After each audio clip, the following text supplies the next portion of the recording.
স্ত্রীর জন্য সবচেয়ে বড় হক, এক নম্বর হক হলো স্ত্রীর মোহরানার অর্থ পরিশোধ করে দিতে হবে। মোহর এটা ফরজ। যারা মোহরানার অর্থটা এখন পর্যন্ত পরিশোধ করে নাই, লক্ষ্য করে দেখবেন, নিজের বিবেককে প্রশ্ন করে দেখবেন। বিবাহ হয়ে গেছে, ছেলে সন্তান মেয়ে সন্তানের বাবা হয়ে গেছে, নাতিপুতি হয়ে গেছে, এখন পর্যন্ত স্ত্রীর নিকট মোহরানার টাকা বাকি আছে। কি কথা ভুল বলতেছি? মোহরের অর্থটা এখন পর্যন্ত আদায় করা হয় না, অথচ আল্লাহ পাক বলছেন এই মোহরের অর্থটা স্ত্রীকে ফরজ হিসেবে দিয়ে দাও, ফরজ হিসেবে। কত বড় কথা! আর এই মোহরের অর্থ আমরা গুরুত্বই দেই না, বিবাহ করে নিয়ে আসছি, ভরণ পোষণ করতেছে, আর কি দরকার? কথা এরকম না বাইরা আমার। মোহরের অর্থটা স্ত্রীর সবচেয়ে বড় হক।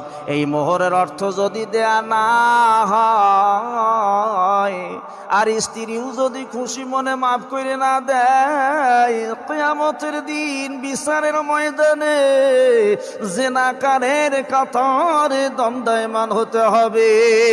আল্লাহ বলছেন ওয়া আতুন নিসা সাদকাতিহিন্না নিহলা ফাইন তিবনা লাকুম আন শাইইন মিনহু নাফসান ফাকুলুহু হানিআম মারিআ।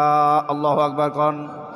আল্লাহ বলছেন তোমাদের স্ত্রীদের মোহরের অর্থটা ফরজ মনে করে দিয়ে দাও। কি মনে করে? ফরজ মনে করে দিয়ে দাও।